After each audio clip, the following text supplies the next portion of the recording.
आज की क्लास शुरू करते हैं बेटा। हमने लास्ट क्लास में डेप्रिसिएशन के बारे में बात की थी।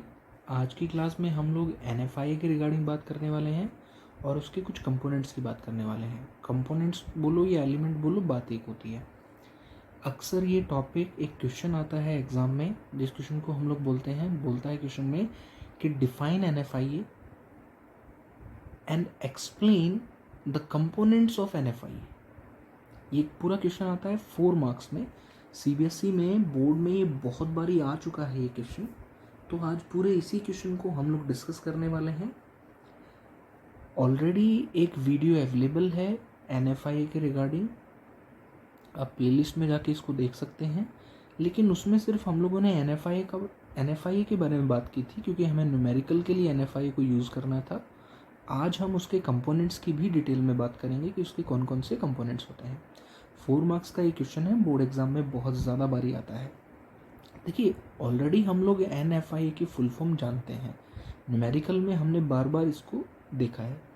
Net factor income from abroad, ये इसकी फुल फॉर्म है। N stand for net factor income from abroad. चलिए देखिए, अब ये वर्ड आ रहा है फैक्टर इनकम। तो ऑलरेडी हमने जब क्लासेस को शुरू किया था, मैक्रो क्लास 1 2 3 4, तो उसमें मैंने बताया था कि फैक्टर्स ऑफ प्रोडक्शन होते हैं 4। ये फैक्टर्स, क्योंकि हम लोग सारा प्रोडक्शन को ही काउंट करते हैं। अब आपने प्रोडक्ट मेथड पढ़ा था, तो वैल्यू ऑफ आउटपुट सब मतलब है, सब कुछ प्रोडक्शन से ही कनेक्टेड। और प्रोडक्शन के लिए 4 चीज़ों की ज़रूरत होती है: लैंड, कैपिटल, लेबर और एंटरप्रेन्योरशिप। अब देखिए, मैंने बोला था बेटा, लैंड पे रेंट पे करते हैं, कैपिटल पे इंटरेस्ट पे करते हैं, लेबर पे वेजेस पे करते हैं और एंटरप्रेन्योरशिप पे प्रॉफिट पे किया जाता है। इसको ओनरशिप भी बोलते हैं, लास्ट वाले को। तो ये था हमारा लास्ट टॉपिक। देखिए बेटा, स्टार्टिंग में भी मैं आपको बता चुका हूँ कि इन दो चीज़ों को प्रॉपर्टी बोला जाता है, लैंड और कैपिटल। कैपिटल मतलब एक तरीके की मशीन भी आप लगा सकते हो, या यहाँ पे कैपिटल का मतलब आप मनी से ले सकते हो, और मनी पे इंटरेस्ट ही पे होता है। तो ये दो चीज़ें किसी भी इंसान की प्रॉपर्टी होती हैं। तो अगर मैं आपसे ये पूछ लूँ ना, इनकम फ्रॉम प्रॉपर्टी, अगर ये लाइन मैं आपसे पूछ लूँ, इनकम फ्रॉम प्रॉपर्टी, पहले भी बताई थी मैंने स्टार्टिंग में आपको, इनकम फ्रॉम प्रॉपर्टी, तो आप कहेंगे सर रेंट और प्लस में इंटरेस्ट, ये इनकम फ्रॉम प्रॉपर्टी होता है। प्लस में मैं रॉयल्टी भी लिख सकता हूँ बेटा, ये लैंड पे ही पे होती है रॉयल्टी भी। चलिए, ऐसी ही लेबर, सारी चीज़ें हो गई आपकी। अब ये तो आपने कनेक्ट कर लिया होगा, ये हो गए हमारे फैक्टर, और इनसे जो इनकम मिलती है, ये सारी आपकी इधर की चीज़ें हो गई factor income.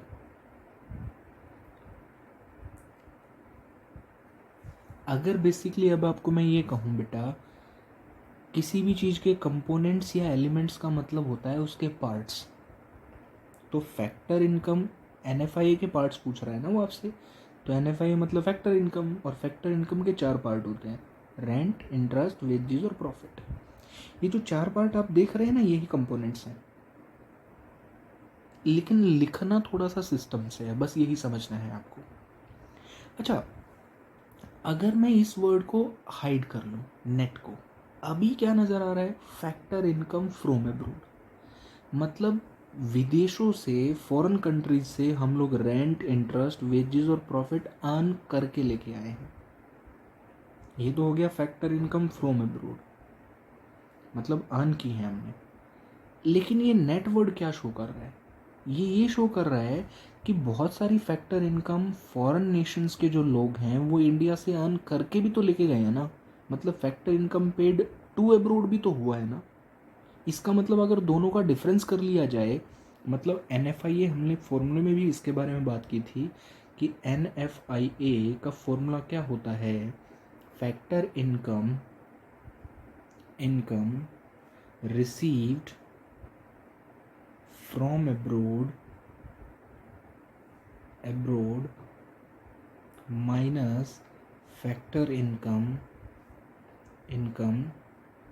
Paid to abroad. मतलब दोनों का डिफरेंस करते हैं ना बेटा, तब जाके ये नेट वर्ड आता है। मतलब दोनों को हमने डिफ्रेंशिएट कर लिया, मतलब डिफरेंस कर लिया दोनों का, कितना अर्न करके लेके आए हमारे पर्सन्स फॉरेन कंट्री से और कितना वो अर्न करके इंडिया से ले गए। अब देखिए, अगर मैं, हो सकता है आप पजल हो जाएं, लेकिन कोशिश करता हूँ, रेंट या रॉयल्टी ये कैसे आता है अब्रोड से? हम लोग लैंड बेच तो नहीं सकते अब्रोड वालों को, लेकिन बेटा खुद सोचिए, उनकी कोई कंपनी इंडिया में आती है, जैसे गूगल कंपनी यूएस है, यूएस कंपनी गूगल इंडिया में आई हुई है, तो उसको लैंड कौन प्रोवाइड कर रहा है? इंडियंस। तो उस पर जो रेंट बन रहा है ना, वो ये रेंट काउंट हो रहा है, तो उसकी जो अमाउंट रिसीव हो रहा है वो तो यूएस से ही हो रहा है ना।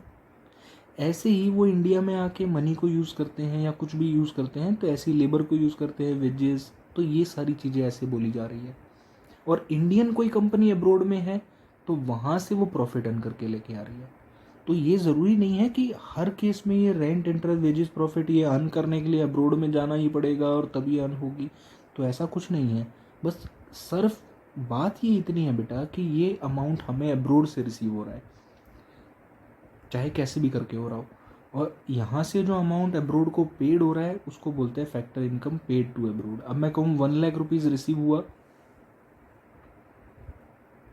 मतलब ये factor income receive from abroad था, पे हुआ 80,000, इसका मतलब नेट हमारे कंट्री के पास कितना बच गया? 20,000। ये हो गया हमारा NFIA। कई बार ये NFIA न्यूमेरिकल में आपने देखा होगा नेगेटिव होगी, तो अगर यहाँ पे 1,20,000 कर दूँ ना, तो ये -20,000 आ जाएगा। वो तब होता है जब फैक्टर इनकम पेड ज़्यादा हो जाए और रिसीव्ड कम हो। इसको आप एक्सपोर्ट इम्पोर्ट से ज़्यादातर कनेक्ट मत कीजिएगा, ये वो नहीं है। अगर इसकी मैं डेफिनेशन की बात करूँ तो डेफिनेशन क्या बनेगी? Factor income received from abroad, या factor income received from abroad किसने अर्न की है? By our normal resident. Normal resident, citizen अलग होता है बेटा, रेजिडेंट अलग होता है, बाद में डिटेल में बताऊंगा, ये टॉपिक है आगे की वीडियोस में कराऊंगा। और factor income paid to abroad, ये हमारे नॉन नॉर्मल रेजिडेंट है, मतलब जो इंडिया के नॉर्मली रहने वाले नहीं हैं, वो इंडिया से जो अर्न करके लेके जा रहे हैं उनको बोलते हैं factor income paid to abroad. और ऐसे ही इंडियंस जो हैं वो अब्रोड से अर्न करके लेके आ रहे हैं, तो ये factor income received from abroad है और ये factor income paid to abroad है। चलिए अब हम लोग अपने नेक्स्ट टॉपिक पे चलेंगे, जिसको हम लोग बोलते हैं कंपोनेंट्स।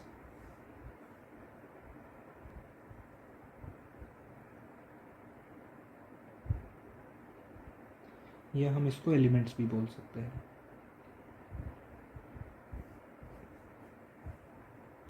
देखिए बेटा, बारी बारी से काउंट करेंगे। सबसे पहले हम लोग लेबर को काउंट करते हैं। अब आपने एक वर्ड पढ़ा था कंपनसेशन ऑफ एम्प्लॉयज़, लेबर को मिलता है कंपनसेशन, कंपनसेशन ऑफ एम्प्लॉयज़। हमारे लेबर हैं, बाहर जाके काम करते हैं, या बाहर वाले लेबर इंडिया में काम करते हैं, हो सकता है कोई बाहर से कोई कंपनी हो इंडिया में, वहाँ हमारे लेबर काम कर रहे हो, वो अलग है।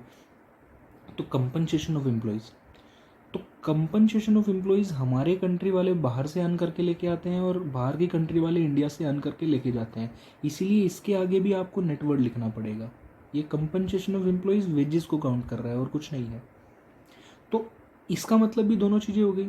Compensation of employed received from abroad, ये क्या है हमारा? It refers to the difference between, किस चीज़ के बीच में ये डिफरेंस है? दो चीज़ों के बीच में। कंपनसेशन, मैं शॉर्ट में लिख रहा हूँ, compensation of employees received from abroad and compensation of employees paid to abroad. इन दोनों के डिफरेंस को ही ये NFIA जो है, NFIA का पहला पार्ट है, कंपनसेशन ऑफ एम्प्लॉयज़। देखिए बेटा, मैं और कुछ काउंट नहीं करने वाला, मैं ये रेंट, इंटरेस्ट, वेजेस, प्रॉफिट, इन चारों को काउंट करने वाला हूँ, लेकिन थोड़ा सिस्टम से। वेजेस लेबर को मिलती है और लेबर के जो भी अमाउंट उसे मिलता है उसको कंपनसेशन बोला जाता है, तो कंपनसेशन ऑफ एम्प्लॉयज़ से बोला जाएगा, जिसको अब नेट वर्ड क्यों यूज़ किया? क्योंकि भाई ये कंपनसेशन रिसीव भी होगा अब्रोड से और पेड भी होगा, इसलिए नेट वर्ड यूज़ किया, जैसे ऊपर NFI में भी नेट वर्ड यूज़ किया था। सेकेंड चीज़ बेटा, अब हम लोग काउंट करने वाले हैं लैंड, कैपिटल और एंटरप्रेन्योरशिप को कंबाइंड। उसके लिए बोला जाता है नेट, फिर से net, income from property and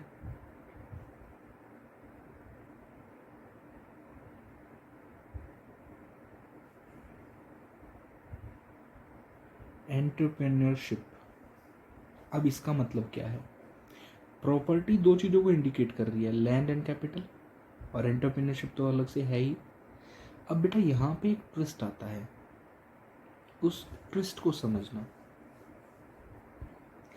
पहले तो एक चीज़ सिंपल सी जान लीजिए कि net income from property in entrepreneurship में सिंपल लिखेंगे कि income from property in entrepreneurship, आप लिख लेना, बाद में मैं डिक्टेट कर देता हूँ। Income from property in entrepreneurship received from abroad and income from property in entrepreneurship paid to abroad, दोनों के डिफरेंस को ही बोला जाता है आपका net income from property and entrepreneurship.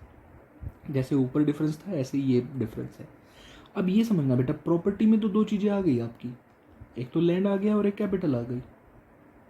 Land पे तो पे हुआ आपका rent and royalty, rent and royalty, और कैपिटल पे हुआ इंटरेस्ट। लेकिन बेटा प्रॉब्लम आती है इसमें, इस पे आप कहेंगे सर प्रॉफिट, नहीं बेटा, प्रॉफिट के बेटा तीन पार्ट होते हैं, अगर आपने ध्यान से पढ़ा हो तो। पहले भी बताया था तीन पार्ट होते हैं बेटा, एक कॉर्पोरेट टैक्स, एक डिविडेंड, और ये लास्ट वाला जो पार्ट होता है बेटा, इसको अनडिस्ट्रीब्यूटेड प्रॉफिट बोलते हैं। न्यूमेरिकल भी हमने इसके बेसिस पे किया था। अनडिस्ट्रीब्यूटेड प्रॉफिट का ना बेटा एक और नेम होता है, रिटेन्ड अर्निंग इसको बोलते हैं, मतलब वो अर्निंग जो आपने बांटी नहीं, ये इसी का नाम है बेटा। अब समझना ध्यान से, गूगल कंपनी इंडिया में है बेटा, अब है तो अमेरिकन कंपनी, लेकिन सारा प्रॉफिट थोड़ी लेके जाएगी अपने कंट्री में। जितना भी प्रॉफिट कमाएगी उसमें जो टैक्स देगी वो तो इंडियन गवर्नमेंट को देगी ना। एग्जाम्पल से समझो बेटा, देखो मैंने कहा गूगल कंपनी है भाई, गूगल कंपनी है तो यूएस की, इसका इंडिया में प्लांट है, मान लो इंडिया में इसका प्लांट है, वहाँ पे इसने प्रॉफिट अर्न किया है, तो वो इंडियन गवर्नमेंट को ही टैक्स देगी। तो पूरा प्रॉफिट तो कभी भी नहीं जाएगा यूएस में, अर्न करके पूरा प्रॉफिट तो यूएस में लेके नहीं जा सकती वो। सबसे पहले तो टैक्स दिया जाएगा, तो टैक्स दिया जाएगा इंडियन गवर्नमेंट को। बाकी हो सकता है कि ये डिविडेंड चला जाए दूसरे कंट्री में, डिविडेंड का कुछ पार्ट या पूरा जा सकता है डिविडेंड, डिविडेंड ओनर को मिलता है तो ओनर तो वही है, हो सकता है किसी ने शेयर खरीद रखे हों तो शायद उसको भी कुछ पोर्शन मिल जाए। तो ये डिविडेंड जाता है दूसरे कंट्री में, और जो प्रॉफिट बांटा नहीं बिजनेस को एक्सपेंड करने के लिए, अब तक मान लीजिए गूगल का एक प्लांट है इंडिया में, अब वो एक और खोलना चाहते हैं तो उसके लिए भी मनी की ज़रूरत पड़ेगी, तो कुछ प्रॉफिट को बांटा नहीं तो वो भी यहीं रह गया अभी तो गया तो सिर्फ क्या, डिविडेंड। इसीलिए यहाँ पे जब एंटरप्रेन्योरशिप के प्रॉफिट की बात होती है तो उसमें सिर्फ डिविडेंड को कंसिडर किया जाता है। हालांकि कुछ बुक्स में तो ये दे ही नहीं रखा बेटा, डायरेक्ट लिखा हुआ है सिर्फ, लेकिन लॉजिकली अगर देखा जाए तो ये डिविडेंड डिविडेंड ही आएगा सिर्फ, क्योंकि ये तो उसी कंट्री में पे होता है, ये कभी मूव ही नहीं करता एक कंट्री से दूसरे कंट्री में। तो जब मैं यहाँ पे लिखूंगा income from property and entrepreneurship received from abroad, जब ये वर्ड लिखूंगा रिसीव्ड फ्रॉम अब्रोड, तो जब ये वर्ड आप लिखेंगे, जब income from property and entrepreneurship, तो उसके ब्रैकेट में यहाँ पे सिर्फ तीन ही बातें लिखेंगे, जिसमें पहला रेंट आएगा, फिर रॉयल्टी आएगा, फिर आपका इंटरेस्ट आएगा, और एक और चीज़ प्रॉफिट नहीं लिखेंगे आप, सिर्फ डिविडेंड लिखेंगे और कॉलम ख़त्म करेंगे। Income from property and entrepreneurship में चार ही इनकम आती हैं, ये दो तो एक ही होती हैं, रेंट, रॉयल्टी, इंटरेस्ट और डिविडेंड। डिविडेंड लिखा जाता है ना कि profit. Received from abroad and paid to abroad, ये एग्जैक्ट इसके बारे में लिखा जाता है। बुक्स में तो डायरेक्ट लिखा हुआ है, आप लिखना चाहें तो वो भी लिख सकते हैं, लेकिन एग्जैक्टली यहाँ पे सिर्फ डिविडेंड आता है, ये नहीं आती हैं 2 चीज़ें। अब देखिए, कुछ सेविंग्स इंडियन कंपनी ने भी अब्रोड कर रखी होंगी। अब इंडिया की टाटा कंपनी है, मान लीजिए उसका यूएस में प्लांट है, तो वहाँ से डिविडेंड तो सपोज करो इंडिया में आ गया होगा, लेकिन वहाँ पे कुछ सेविंग्स तो हैं अभी भी टाटा कंपनी की, कंपनी ने अपने पास भी कुछ पैसा रखा हुआ है, तो वो है हमारा रिटेन्ड अर्निंग। तो लास्ट जो पॉइंट बनता है थर्ड, वो इसी के बेसिस पे बनता है, नेट रिटेन्ड अर्निंग। मतलब इंडियंस कंपनी ने अब्रोड में कितना रिटेन्ड किया हुआ है, और अब्रोड की जो कंपनीज हैं उन्होंने इंडिया में कितना सेविंग्स की हुई है। रिटेन्ड मतलब सेविंग्स करना एक तरीके से, तो ये उन दोनों का डिफरेंस है। बस NFIA में ये सिर्फ 3 ही पॉइंट्स होते हैं, ये इसके 3 कंपोनेंट्स होते हैं। आई होप कि आपको ये चीज़ समझ आ गई होगी। ये देखिए, मैं आपको टॉपिक दिखा रहा हूँ NFIA। तो NFIA आपको क्लियरली समझ में आना चाहिए कि factor income received from abroad आता है, और ये वो इंसान है जो बाहर से इंडियंस कमा के लेके आ रहे हैं। नॉर्मल रेजिडेंट सिटीजनशिप से थोड़ा सा अलग होता है, बाद में बताऊंगा इसके बारे में। और जो इनकम अर्न करके लेके जा रहे हैं वो हमारे नॉर्मल नॉन रेजिडेंट्स हैं। रेजिडेंट मतलब रहने वाले, तो वो इंडिया के रहने वाले नहीं हैं, वो अब्रोड के ही हैं। तो NFIA दोनों का डिफरेंस होता है, उसको NFIA बोलते हैं। और इसी के अंदर फैक्टर इनकम के अंदर ये सारी चीज़ें आती हैं, वेजेस, रेंट, इंटरेस्ट, डिविडेंड और रिटेन्ड अर्निंग। इसका मतलब प्रॉफिट पूरा नहीं आता, उसमें से कॉरपोरेट टैक्स मिसिंग होता है, क्योंकि वो उसी कंट्री में रह जाता है जहाँ पे आपकी कंपनी है। तो आई होप कि ये चीज़ आपको समझ में आ गई होगी। इसके कंपोनेंट्स में पहला है नेट कंपनसेशन ऑफ एम्प्लॉयज़। तो ये 2 चीज़ों का डिफरेंस है, the difference between income received from work by resident from other countries, मतलब जो हमारे लोग अदर कंट्रीज़ में काम कर रहे हैं उन्होंने जो पैसा रिसीव किया वो, और similar payment made to non resident is called net compensation of employees. तो दोनों के डिफरेंस को बोलते हैं compensation, net compensation of employees. चलिए नेक्स्ट देख लीजिए, net income from property and entrepreneurship. तो it refers to the difference between income from property and entrepreneur received हुआ और सिमिलर पेमेंट हुआ, मतलब received from abroad and paid to abroad. ऐसे ही नेट रिटेन्ड अर्निंग्स, तो जितनी सेविंग्स हमारी कंपनीज ने अब्रोड में की और जितनी अब्रोड वालों ने इंडिया में की, दोनों के डिफरेंस को, it is the difference between retained earning. ये रिटेन्ड अर्निंग और कुछ नहीं है बेटा, अनडिस्ट्रीब्यूटेड प्रॉफिट है, जो बटा नहीं, कंपनी ने अपने पास ही रख लिया। और कंपनी अपने पास इसलिए रखती है क्योंकि उसको बिजनेस के साइज़ को एक्सपेंड करना होता है। तो retained earnings of resident company from abroad, मतलब उन्होंने अब्रोड में रिटेन किया हुआ है और कंपनी इंडिया की हैं, resident companies from abroad. And retained earnings of non resident company located within the domestic territory, और वो कंपनियां जैसे गूगल इंडिया में है उसने जो रिटेन किया वो नॉन रेजिडेंट कंपनी है।